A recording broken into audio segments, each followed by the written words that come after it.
نحمدہ ونصلی علی رسولہ الکریم اما بعد السلام علیکم ورحمۃ اللہ وبرکاتہ۔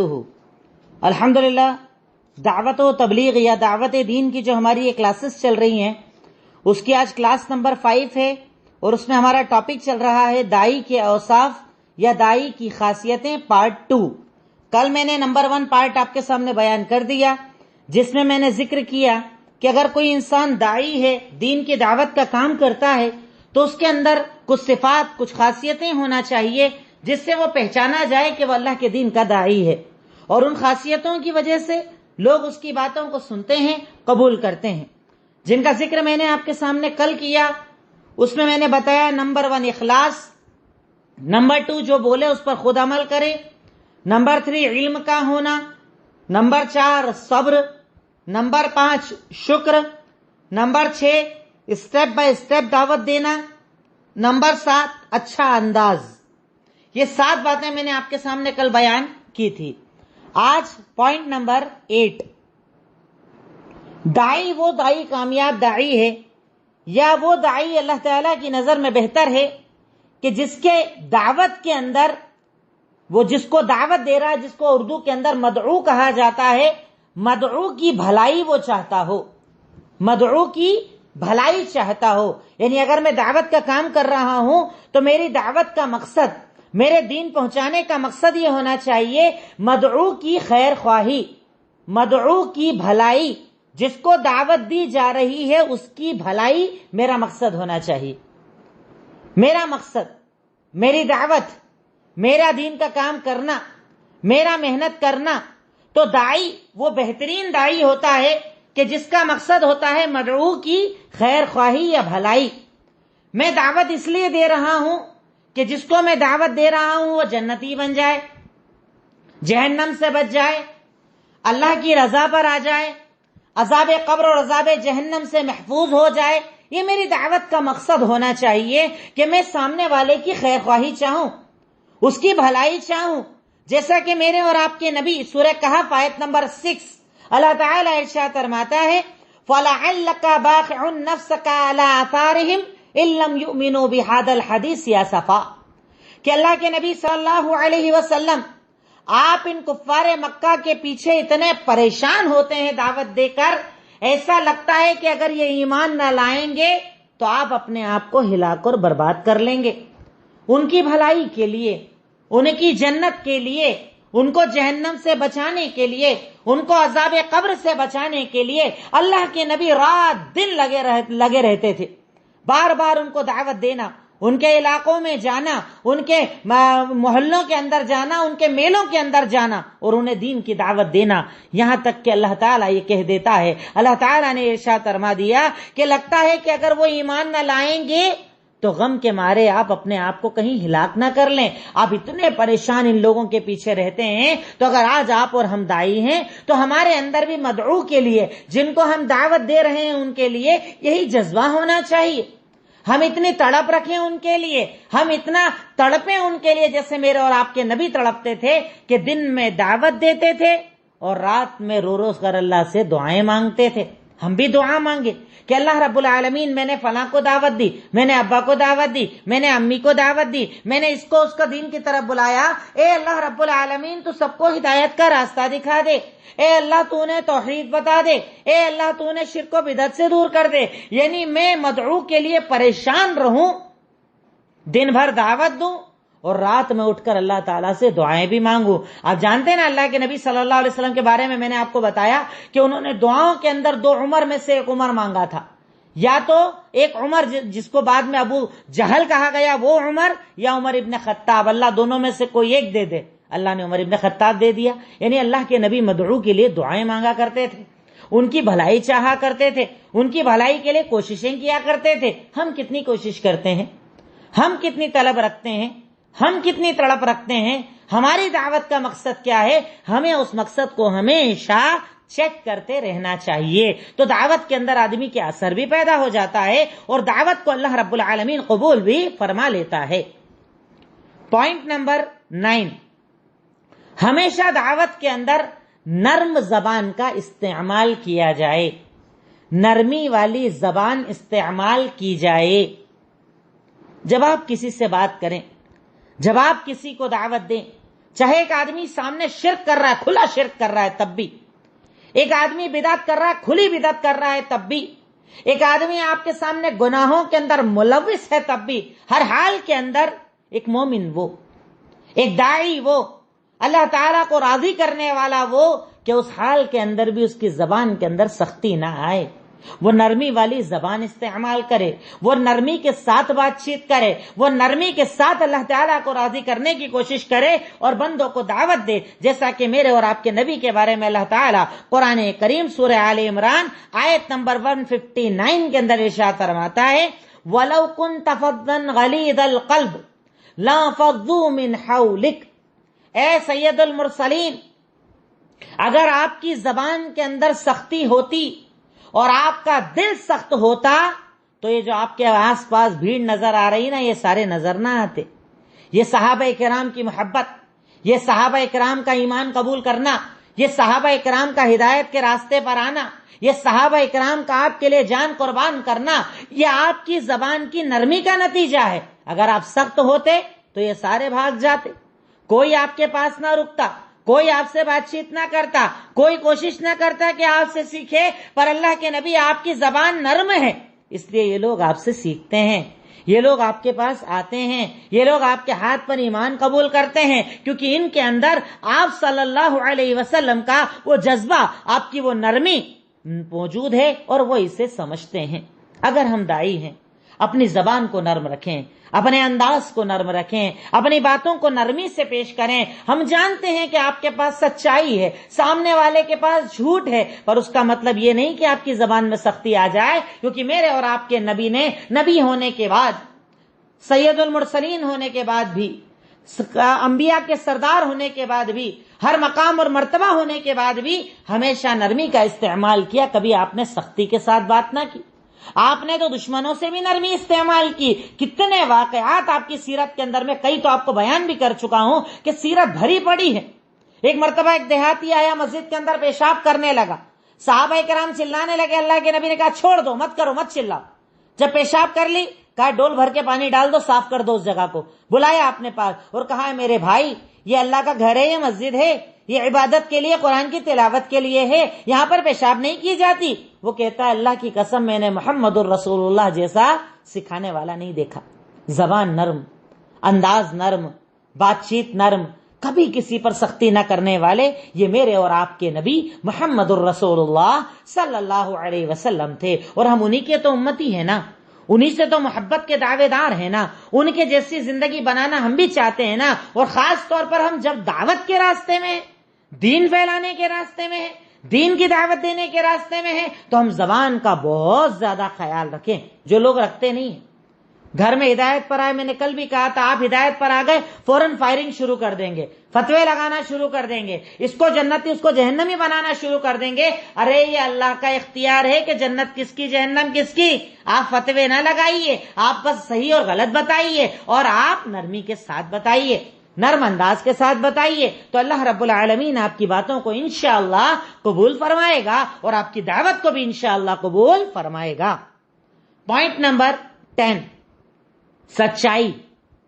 ایک داعی کے لیے بھی ضروری ہے کہ وہ اپنی زبان سچ کے لیے استعمال کرے، جھوٹ بولنے سے بچے، عام حالتوں کے اندر، عام معاملات کے اندر، عام اپنے کاروبار وغیرہ کے اندر، ہر جگہ وہ جھوٹ سے پرہیز کرے، اپنے آپ کو سچا بنائے، اپنی تعلیمات کو سچا بنائے، کیونکہ جو انسان سچ بولتا ہے اس کی باتوں کو قبول کیا جاتا ہے۔ ورنہ آپ دیکھیے کئی لوگ ایسے ہیں دین کی اچھی اچھی باتیں بتاتے ہیں، پر اگر معاملات میں وہ جھوٹے ہوتے ہیں، لوگ بولتے ہیں ارے اس کا تو کردار تو خراب ہے، جھوٹ تو بولتا ہے، اس کی بات کون مانے گا؟ یعنی آپ کی اچھی باتوں کو بھی آپ کے جھوٹے ہونے کی وجہ سے ریجیکٹ کر دیا جاتا ہے۔ تو آپ کوشش کریں کہ ہمیشہ سچ بولیں، جھوٹ سے پرہیز کریں، جھوٹ سے وقتی فائدہ حاصل نہ کریں، ٹیمپریری فائدے کی طرف نہ جائیں، آپ جائیں اس اصلی مقصد کی طرف جس کے لیے اللہ رب العالمین نے آپ کو دنیا کے اندر بھیجا ہے، جس کے لیے اللہ رب العالمین نے آپ کی پیدائش کی ہے۔ اور میرے اور آپ کے نبی کا یہی تو کردار تھا کہ جس کا ذکر صحیح بخاری حدیث نمبر 4770 کے اندر موجود ہے کہ جب اللہ کے نبی کو اللہ رب العالمین نے کہا وَأَنذِرْ عَشِيرَتَكَ الْأَقْرَبِينَ، جائیے اپنے رشتہ داروں کو ڈرائیے، انہیں دین بتائیے. اب صفا پہاڑی پر چڑھ گئے، سب کو بلایا، بلا کر کہا اے لوگو، اگر میں تمہیں کچھ بتاؤں مانو گے میری بات؟ اس پہاڑ کے پیچھے ایک لشکر ہے جو تم پر حملہ کرنے والا ہے، اگر میں یہ بات بتاؤں کیا میری بات مانو گے؟ سب نے ایک ساتھ کہا ما جربنا علیک الکذب قط، ہم نے کبھی آپ کو جھوٹ بولتے نہیں سنا، ہم نے تجربہ ہی نہیں کیا آپ کے ساتھ، آپ جھوٹ بولتے ہی نہیں ہو. 40 سال آپ ہمارے درمیان رہے، 40 سال کی زندگی آپ نے ہمارے درمیان گزاری، آپ کا بچپن ہم نے دیکھا، آپ کی جوانی ہم دیکھ رہے ہیں، 40 سال کی پختگی کی عمر کو آپ آ گئے ہیں، پر ہم نے کبھی آپ کو جھوٹ بولتے نہیں سنا. آپ بولیے جو آپ کو بولنا ہے، ہم آپ کی باتوں کو تسلیم کریں گے. اور آپ کی تاریخ اٹھا کر دیکھ لیجئے، اللہ کے نبی کی پوری سیرت اٹھا کر دیکھ لیجئے کہ چاہے آپ کی دعوت کے خلاف لوگ کھڑے رہے، انہوں نے دعوت کو غلط بولا، پر کبھی بھی آپ کے کردار اور آپ کے کیریکٹر پر انگلی نہ اٹھا پائے، آپ کے کیریکٹر پر اعتراض نہ کر پائے، آپ کے کردار پر اعتراض نہ کر پائے. کیوں؟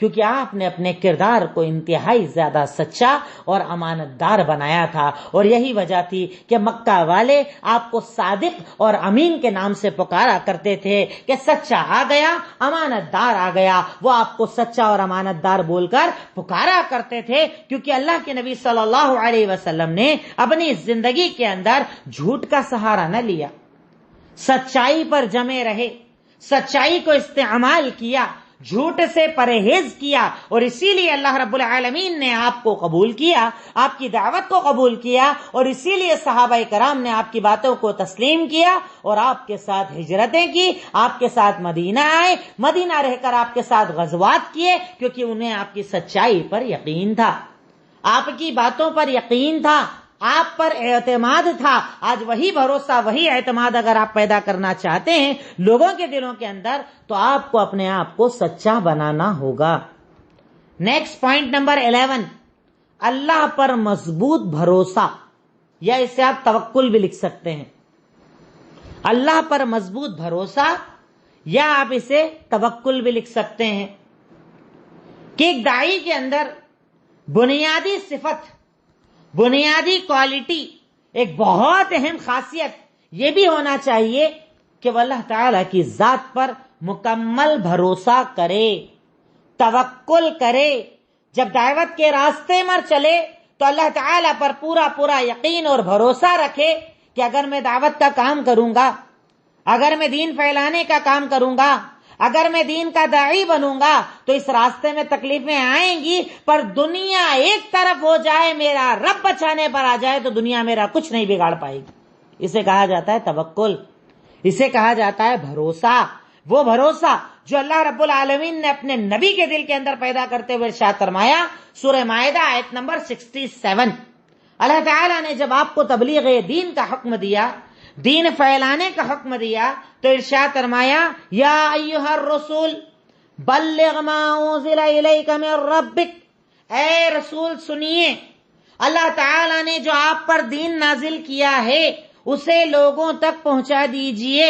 اور اس کے بعد اینڈ میں آپ کو یہ بتایا کہ سنیے آپ توکل کیسے کیجئے. کہا واللہ یعصمک من الناس، آپ اللہ کی ذات پر بھروسہ کیجئے، آپ اللہ پر توکل کیجئے. کیوں؟ کیونکہ اللہ آپ کی لوگوں سے حفاظت کرے گا، آپ کی ہر قدم پر حفاظت کرے گا، آپ کے خلاف سازش کرنے والوں کے خلاف اللہ رب العالمین آپ کی مدد کرے گا. آپ اس پر مضبوط بھروسہ رکھیے، کیونکہ جو بندہ مومن اللہ رب العالمین پر مضبوط بھروسہ رکھتا ہے، اللہ رب العالمین ہر پریشانی میں اس کی حفاظت کرتا ہے.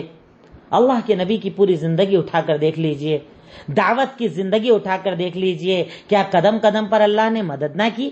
سازشیں کرتے رہے لوگ، پر اللہ حفاظت کرتا رہا.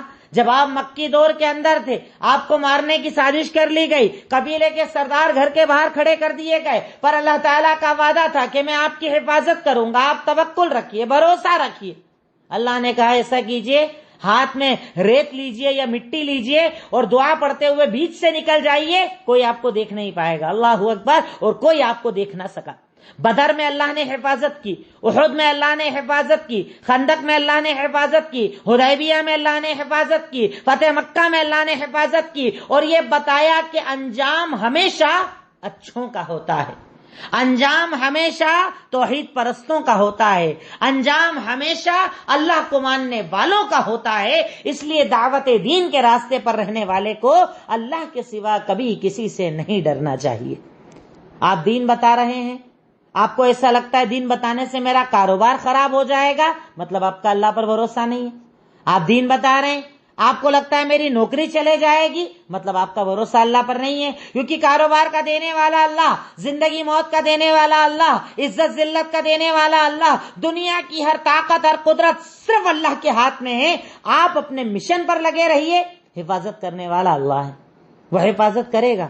پلاننگ کرنے دو لوگوں کو، سوچنے دو لوگوں کو، پر ہوتا وہ ہے، اللہ تعالیٰ قرآن کے اندر کہتا ہے نا وَمَا تَشَاءُونَ إِلَّا أَن يَشَاءَ اللَّهُ رَبُّ الْعَالَمِينَ، تم کچھ نہیں چاہتے پر ہوتا وہ ہے جو اللہ چاہتا ہے۔ ارے اللہ کی قدرت سے کیا باہر ہے؟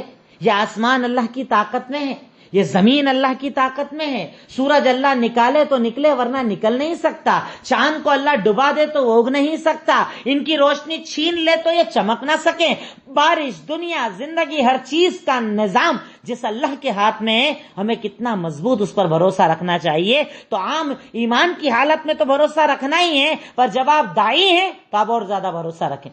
آپ دشمنوں کو نہ دیکھیں، آپ سازشوں کو نہ دیکھیں، آپ اپنے خلاف فوج کو نہ دیکھیں، آپ یہ دیکھیں کہ اگر میں صحیح ہوں میرا رب میری حفاظت کرے گا، ہر چیز سے اللہ رب العالمین ضرور میری حفاظت کرے گا۔ وہ اللہ تعالیٰ جو نوح کو ڈوبنے سے بچا سکتا ہے، وہ اللہ جو ابراہیم کو جلنے سے بچا سکتا ہے، وہ اللہ جو حضرت یونس کو مچھلی کے پیٹ سے زندگی دے سکتا ہے، وہ اللہ جو اسماعیل کو ذبح ہونے سے بچا سکتا ہے، وہ اللہ جو محمد الرسول اللہ کو گھر کے باہر دشمن کھڑے بیچ سے نکال سکتا ہے، اس کے لیے کوئی چیز بڑی نہیں، سب چھوٹا ہے اس کے سامنے، کوئی طاقت کوئی قوت اس کے لیے بڑی نہیں ہے۔ ایک داعی کو اللہ رب العالمین کی ذات پر مضبوط بھروسہ اور توکل کرنا چاہیے۔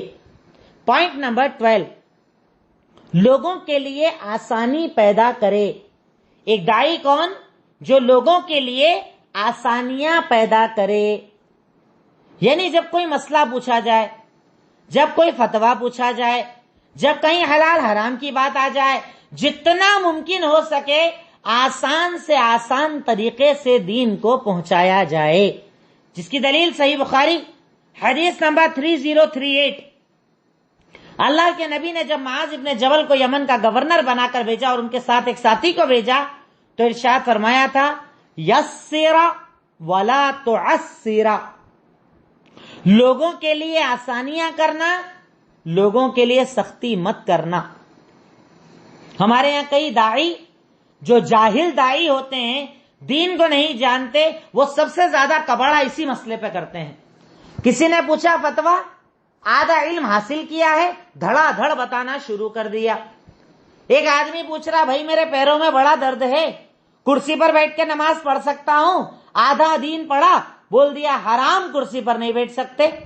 اگر وہ دین کو پورا پڑھتا تو اسے پتا چلتا کہ دین نام ہے آسانی کا، شریعت نام ہے آسانی کا۔ میرے اور آپ کے نبی نے ارشاد فرمایا ہے کہ تو نماز کھڑے ہو کر پڑھ، اگر پڑھنے کی طاقت نہ ہو کھڑے ہو کر بیٹھ کر پڑھ، بیٹھ کر پڑھنے کی طاقت نہ ہو لیٹ کر پڑھ۔ ارے دین تو آسانی کا نام ہے، شریعت تو آسانی کا نام ہے، شریعت نے تو ہر جگہ آسانیوں کو رکھا ہے۔ روزہ رکھیے، سب کو حکم ہے، ایسی بیماری کے ٹھیک ہونے کی امید نہیں، اپنے بدلے ایک مسکین کو کھانا کھلا دیجئے، سفر میں ہے قصر نماز پڑھ لیجئے، پانی نہیں ہے تیمم کر لیجئے۔ ارے پورا دین آسانیوں سے بھرا پڑا ہے، پر ہمارے کچھ جاہل داعی دین کی آسانیاں لوگوں کو بتاتے نہیں ہیں، دین کی آسانیاں لوگوں کو نہیں بتاتے، اور اس چکر کے اندر لوگ سختیوں کی وجہ سے دین سے دور ہو جاتے ہیں۔ جیسے مثال، ایک آدمی ابھی نیا نیا دین کے اندر آیا ہے، اب تک بددین تھا، اب ذرا دین کی طلب لے کر آیا ہے۔ اب وہ آپ کے پاس آیا، صاحب نماز پڑھنا ہے، ذرا عشاء کے بارے میں بتائیے کتنی پڑھوں؟ اب آپ ڈائریکٹ اگر اس سے بول دیں گے پڑھو 17 رکعات ضروری ہے، کیا ہوگا؟ وہ ڈر جائے گا، گھبرا جائے گا۔ دین آسانی کا نام ہے۔ آپ اسے یہ کہیے کہ بھائی آپ نے ابھی ابھی شروع کیجئے، نماز پڑھنا شروع کی ہے، سب سے پہلے آپ 4 فرض پڑھیے، اس کی عادت ہو جائے اب ساتھ میں پہلے اور بعد یہ سنتیں پڑھ لیجئے، اس کی عادت ہو جائے اب نفل پڑھ لیجئے، اس کی عادت ہو جائے اس کے بعد یہ سارے اعمال وتر وغیرہ کمپلیٹ، اب یہ 17 رکعت اسے بتائیے۔ پر آپ پہلے آیا اسٹارٹنگ میں سختی بتا دو گے تو وہ دین سے دور ہو جائے گا، دین سے بھاگ جائے گا۔ ایک داعی کی ذمہ داری ہوتی ہے کہ وہ آسانیوں کو بھی جانے اور دین کی سختیوں کو بھی جانے، لوگوں کو دیکھ کر دعوت دے، لوگوں کے معیار کو دیکھ کر دعوت دے، کون کیسا ہے اس کے اعتبار سے اسے دعوت دی جائے، اسی کا نام آسانی ہے۔ اب آسانی کے اندر یہ ایک ورڈ اور نیچے ایڈ کر لیجئے چاہے کہ لوگوں کو دیکھ کر دعوت دے، یہ بھی دعوت کی خاصیت کہ لوگوں کے معیار کو دیکھ کر دعوت دے، ایسا نہیں کہ ہر ایک کو ایک جیسی دعوت۔ اب ایک بادشاہ کو آپ جو دعوت دیں گے کیا وہ ایک غلام کو دعوت دیں گے؟ ایک پیسے والے کو جو دعوت دینے کا انداز ہوگا کیا وہ غریب کو دینے کا انداز ہوگا؟ ہر آدمی کا اپنا لیول ہے، کوئی آسان زبان سمجھتا ہے، کوئی ہارڈ زبان سمجھتا ہے، کسی کو اردو میں سمجھ میں زیادہ آتا ہے، کسی کو انگلش میں سمجھ میں زیادہ آتا ہے۔ آسانی کرو، سامنے والے کو دیکھو اور اس کے معیار کے اعتبار سے دعوت دو تو اللہ رب العالمین آپ کی دعوت کے اندر انشاءاللہ اثر پیدا کر دے گا، آپ کی باتوں کے اندر اثر پیدا کر دے گا۔ اسی لیے آپ دیکھیے کہ وہ دعات یا وہ علماء جو آسان زبان استعمال کرتے ہیں لوگ ان کی باتوں کو ایزیلی کیچ کر لیتے ہیں۔ اب ایک آدمی سختی بالکل یعنی ہائی لیول کی اردو استعمال کرے، ہائی لیول کے الفاظ استعمال کرے، اب جن کو بول رہا ہوں ان کو سمجھ میں نہیں آیا تو میری دعوت کا فائدہ کیا، میرے دین کا فائدہ کیا، میرے بتانے کا فائدہ کیا؟ تو آسانی پیدا کرو، مطلب لوگوں کے معیار کو دیکھو اور ان کے معیار کے اعتبار سے دعوت دو، آسانی کے ساتھ دعوت دو، ایسی دعوت دو جس پر سامنے والا عمل کرنا چاہے، اس کا دل ہو کہ میں اس اسلام کے قریب آ جاؤں، یہ بہت زیادہ ضروری ہے۔ پوائنٹ نمبر 13، مصلحتوں کو سمجھے، مصلحتوں کو سمجھے، یہ بھی بہت زیادہ ضروری ہوتا ہے ایک داعی کے اوپر، مصلحت کو سمجھے۔ دور اندیشی بھی جس کو ہمارے یہاں کہا جاتا ہے کہ ویژن ذرا دور کا رکھے، دور تک کا دیکھے، سوچے، سمجھے، پھر فیصلہ کرے کہ بات اب کیسے کرنا اور کس لیول پر کرنا، بہت زیادہ ضروری ہے یہ۔ جس کی ایک مثال آپ صرف لکھ لیں، صلح حدیبیہ، جو میں آپ کو سیرت کے اندر تفصیل کے ساتھ بتا چکا ہوں۔ صلح حدیبیہ، اللہ کے نبی عمرہ کرنے کے لیے مکہ سے نکلے، مکہ والوں نے آنے سے روک دیا، صاحب آنے نہیں دیں گے، پہلے کچھ شرطیں طے ہوگی اس کے بعد آنے دیں گے۔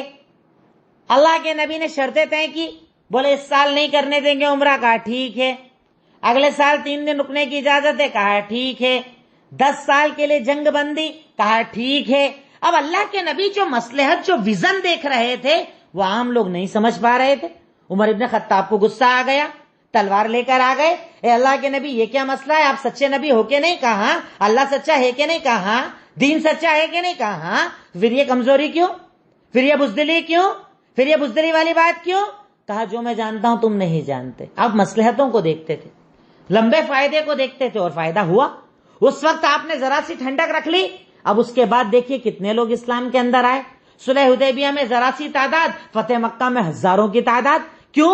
کیونکہ آپ نے مصلحتوں کو سمجھا تھا، آپ نے حلال حرام کو سمجھا تھا، اور اسی لیے اس معاملے کے اندر اگر آپ داعی ہیں تو علماء کو دیکھیں۔ ہمارے ہاں تو ہوتا ہے صاحب علماء کو تو بزدل بول دو، یہ لوگ تو بہت ڈرتے ہیں، فتویٰ ان سے دیا جاتا نہیں ہے، ان کو سمجھ میں آتا نہیں ہے۔ پر بھائی شاید آپ سے تھوڑا زیادہ وہ عالم دین کو سمجھتا ہے، پر وہ مصلحتوں کو دیکھتا ہے، وہ اچھے برے کو دیکھتا ہے، کوئی بھی عمل کرنے کے پہلے اس کے انجام کو دیکھتا ہے، اس کے بعد فیصلہ کرتا ہے، کیونکہ شریعت مطہرہ نے مصلحتوں کو سمجھنے کا حکم دیا ہے۔ صرف صلح حدیبیہ کی ایک مثال اگر آپ اپنے سامنے رکھ لیں تو دعوت کے اندر مصلحت کا فائدہ آپ کو سمجھ میں آ جائے گا۔ نیکسٹ پوائنٹ نمبر 14، اچھا نظر آئے، یعنی اس کا پریزنٹیشن، اس کا حلیہ، اس کا رکھ رکھاؤ اچھا ہونا چاہیے۔ اب اس کا کیا تعلق ہے؟ ایک داعی جس سے آپ دین سیکھتے ہیں، ایک عالم جس سے آپ دین سیکھتے ہیں، بتائیے ایک عالم صاحب آپ کے سامنے آئے پان کھا کر، کپڑے پر پان کے داغ لگے ہوئے ہیں، جیب پہ ہاتھ ڈالنے کی وجہ سے پورا جیب کالا ہو رہا ہے اور عجیب سی ایک اسمیل اس کے پاس آ رہی ہے، اب وہ آئے آپ کو دین بتانے، آپ اس کے پاس بیٹھ پاؤ گے؟ نہیں بیٹھ پاؤ گے۔ میں نے مثال دی ہے، یہ نہیں کہہ رہا ہوں سارے عالم ایسے ہوتے ہیں، ایک مثال دے رہا ہوں، کوئی بھی ہو سکتا ہے اس جگہ پر اس کے مقابلے میں ایک نفیس انسان، کپڑے صاف ستھرے، دکھنے میں صاف ستھرا، اچھے انداز والا آپ کے سامنے آئے، دونوں میں سے آپ زیادہ کسے قبول کریں گے؟ اس کو جو صاف ستھرا ہو، دکھنے میں اچھا نظر آئے. اور اللہ کے نبی صلی اللہ علیہ وسلم نے اسی چیز کا حکم دیتے ہوئے صحیح مسلم حدیث نمبر 91 کے اندر ارشاد فرمایا، آپ نے کہا کہ اللہ تعالیٰ تکبر کو پسند نہیں کرتا. صحابی ڈر گئے، کہا اللہ کے نبی سنیے، ہم میں سے اگر کوئی یہ بات پسند کرتا ہے، کپڑے اچھے پہنے، جوتے اچھے پہنے، اچھا نظر آئے، یہ بھی تکبر ہے کیا؟ تکبر ہے کیا؟ چھوڑ دیں ہم یہ والا بھی عمل. کہا نہیں، ان اللہ جمیل یحب الجمال. ارے اللہ تعالیٰ خوبصورت ہے اور خوبصورتی کو پسند کرتا ہے.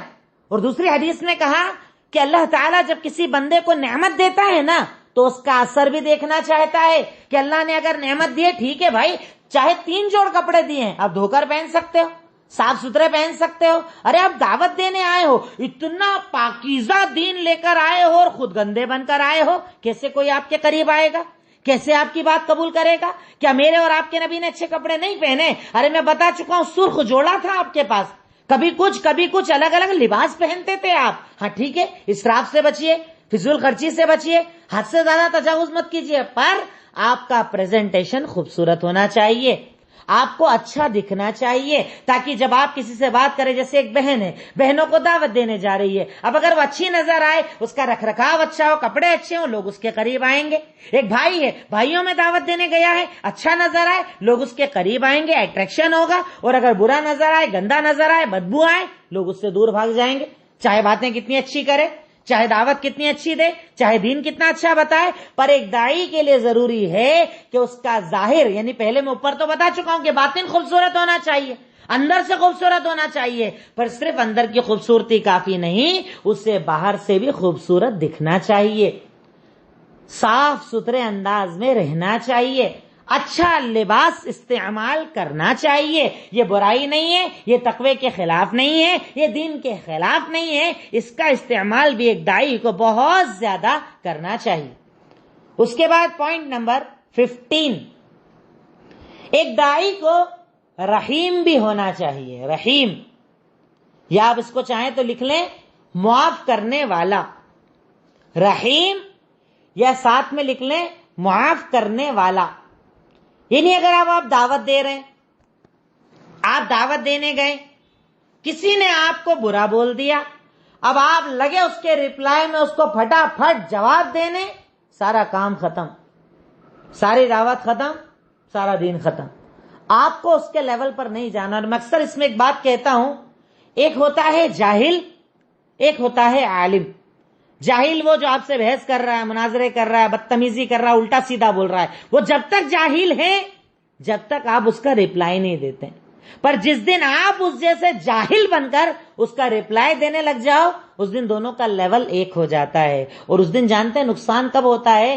نقصان تب ہوتا ہے کہ کچھ لوگ آپ کو بولتے نہیں پر آپ کو دیکھتے ہیں کہ ارے یہ اتنا برا بول رہا ہے، پر فلاں دین کی اتنی بات کرنے والا وہ کیا ریپلائی کر رہا ہے. وہ جب دیکھتے ہیں کہ یار کوئی ریپلائی نہیں کر رہا تو وہ آپ کی بات کو قبول کرتے ہیں، پر جب دیکھتے ہیں ارے یہ تو جاہل کے ساتھ جاہل بن جاتا ہے، وہ آپ کی باتوں کو قبول کرنا چھوڑ دیتے ہیں. تو اس لیے ایک داعی کو ہمیشہ رحیم اور لوگوں کو معاف کرنے والا بننا چاہیے، جس کے بارے میں اللہ تعالیٰ سورہ توبہ آیت نمبر 128 کے اندر ارشاد فرماتا ہے کہ فَبِمَا رَحْمَةً مِّنَ اللَّهِ لِنْتَ لَهُمْ وَلَوْ كُنْتَ فَظًّا غَلِيظَ الْعَفْوِ. یہ آیت تو اوپر بتا چکا ہوں میں آپ کو. اب دوسری آیت سورہ توبہ آیت نمبر 128، جس میں اللہ تعالیٰ نے ارشاد فرمایا کہ تمہارے اوپر ہے مومنو، تم لوگ بڑے خوش ہو جاؤ کہ اللہ تعالیٰ نے تمہارے اوپر ایک ایسے نبی کو نبی بنا کر بھیجا ہے، عزیز علیہ ما عنتم، اگر تمہیں کوئی تکلیف پہنچ جائے تو تم سے زیادہ وہ پریشان ہو جاتے ہیں. حریص علیکم، تم پر بہت زیادہ لالچ کرتے ہیں. بالمؤمنین رؤوف الرحیم، اور مومنوں کے ساتھ بڑے رحیم، بڑے نرم، بڑے رؤوف ہیں، بڑا معاف کرتے ہیں، بدلہ ہی نہیں لیتے ہیں، چھوڑتے جاتے ہیں. جاہل جب بات کرے تو سلام کر کے آگے بڑھ جاتے ہیں. یہ کردار ہے محمد الرسول اللہ کا، اور یہی کردار ان کے ماننے والوں کے دل میں پیدا ہونا چاہیے.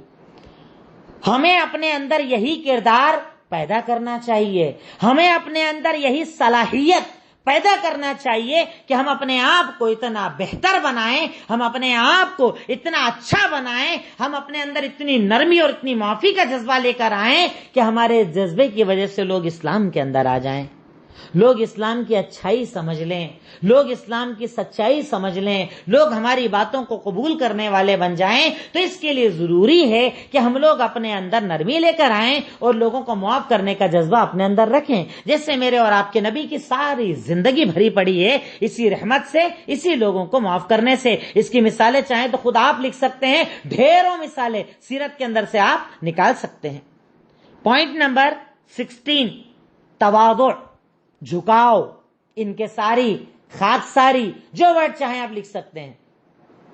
تواضع، جھکاؤ، انکساری، خاکساری، اب چاہے جو ورڈ اس کے اندر لکھ سکتے ہیں، اور اس کے اندر بھی صرف اتنا مثال کے طور پر لکھ لیجئے، محمد الرسول اللہ کا کردار، محمد الرسول اللہ کا کردار، سید الانبیاء، سید البشر، انبیاء کے سردار، ہر فضیلت کو جانے والے، حوض کوثر سے جام پلانے والے، جنت میں مقام محمود کو جانے والے، اتنی ساری فضیلتوں والے، پر جھکاؤ کتنا تھا؟ عام لوگوں میں عام لوگوں جیسا بن جانا، بچوں میں بچہ بن جانا، بڑوں میں بڑا بن جانا، ہنسنا بولنا، گھر کے کام کرنا، بیویوں کا خیال رکھنا، سب گھر والوں کا خیال رکھنا، سب میں سب جیسا بن جانا، ڈھل جانا، اپنے آپ کو الگ نہ دکھانا، اپنے آپ کو لوگوں کے درمیان اونچا نہ دکھانا، ہمیشہ لوگوں میں لوگوں جیسے رہے، یہ تواضع تھا میرے اور آپ کے نبی محمد الرسول اللہ صلی اللہ علیہ وسلم کا، اور اسی وجہ سے لوگ آپ سے محبت کرتے تھے، آپ کے کردار سے محبت کرتے تھے، اور آپ کو پسند فرماتے تھے، اور آپ کی باتوں کو پسند فرماتے تھے۔ تواضع یہ بہت ضروری ہے ایک داعی کے اندر، جھکاؤ یہ بہت ضروری ہے ایک داعی کے اندر، کہ وہ اپنے کردار کے اندر جھکاؤ لے کر آئے، وہ اپنے کردار کے اندر انتہائی زیادہ جھکنے کا جذبہ لے کر آئے، کیونکہ اللہ رب العالمین اسی بنیاد پر آپ کی دعوت کے اندر اثر پیدا کرتا ہے۔ اگر آپ متکبر ہیں، آپ کو اپنے علم پر تکبر ہے، آپ کو اپنی تقریر پر تکبر ہے، آپ کو چاہنے والوں پر تکبر ہے، تو بہت جلد وہ وقت آتا ہے جب اللہ ایسے تکبر کرنے والوں کو ضائع اور برباد کر کے رکھ دیتا ہے۔ اس لیے اپنے آپ کو متکبر نہیں، اپنے آپ کو جھکنے والا بنائیے۔ اس کے بعد پوائنٹ نمبر 17، حکمت، یہ بہت اہم چیز ہے، یہ بھی حکمت۔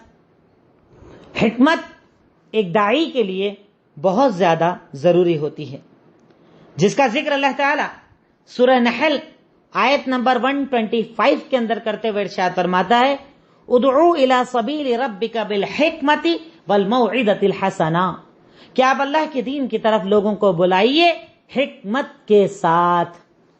حکمت کسے کہا جاتا ہے؟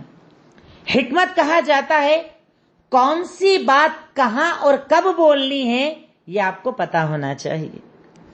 کون سی بات کب اور کہاں بولنی ہے، یہ آپ کو پتا ہونا چاہیے۔ یہ بنیاد ہے دعوت کی، یہ بنیاد ہے آپ کی باتوں کی قبولیت کی۔ آپ کی باتوں کو کبھی بھی کوئی بھی تبھی قبول کرے گا جب آپ کو یہ پتا ہوگا کہ کب کہاں کیا بولنا۔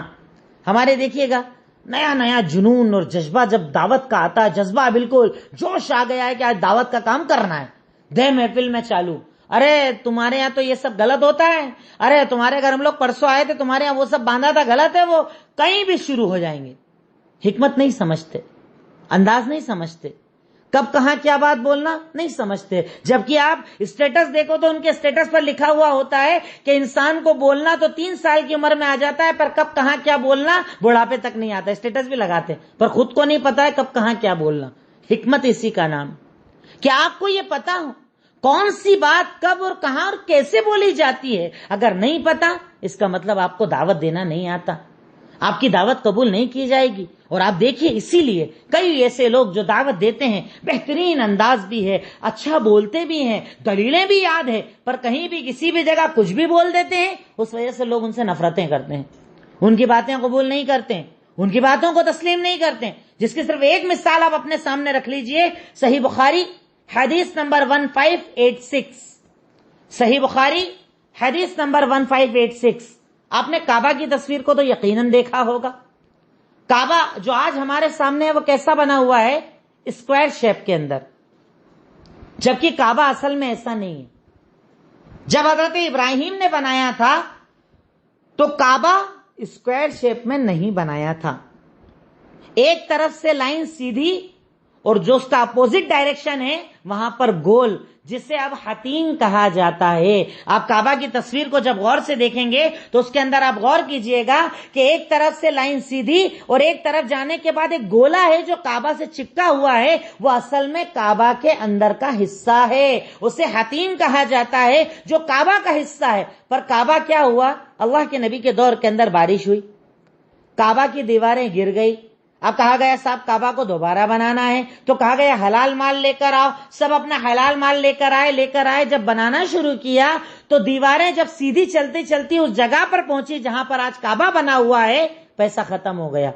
تو آگے کے گول حصے کو باہر چھوڑ دیا گیا اور دیوار کو وہیں سے جوائنٹ کر دیا گیا. اسی لیے وہ کعبہ اسکوائر شیپ میں بن گیا، جبکہ اس کو ہونا ہی چاہیے ایک طرف لائن سیدھی اور اگلی طرف جا کر وہ گولائی میں ہونا چاہیے تھا جو آج حتیم ہے. پر اصل کیا تھا؟ کعبہ ویسا تھا لیکن بعد میں ویسا بن گیا. اب جانتے ہیں حکمت کسے کہا جاتا ہے؟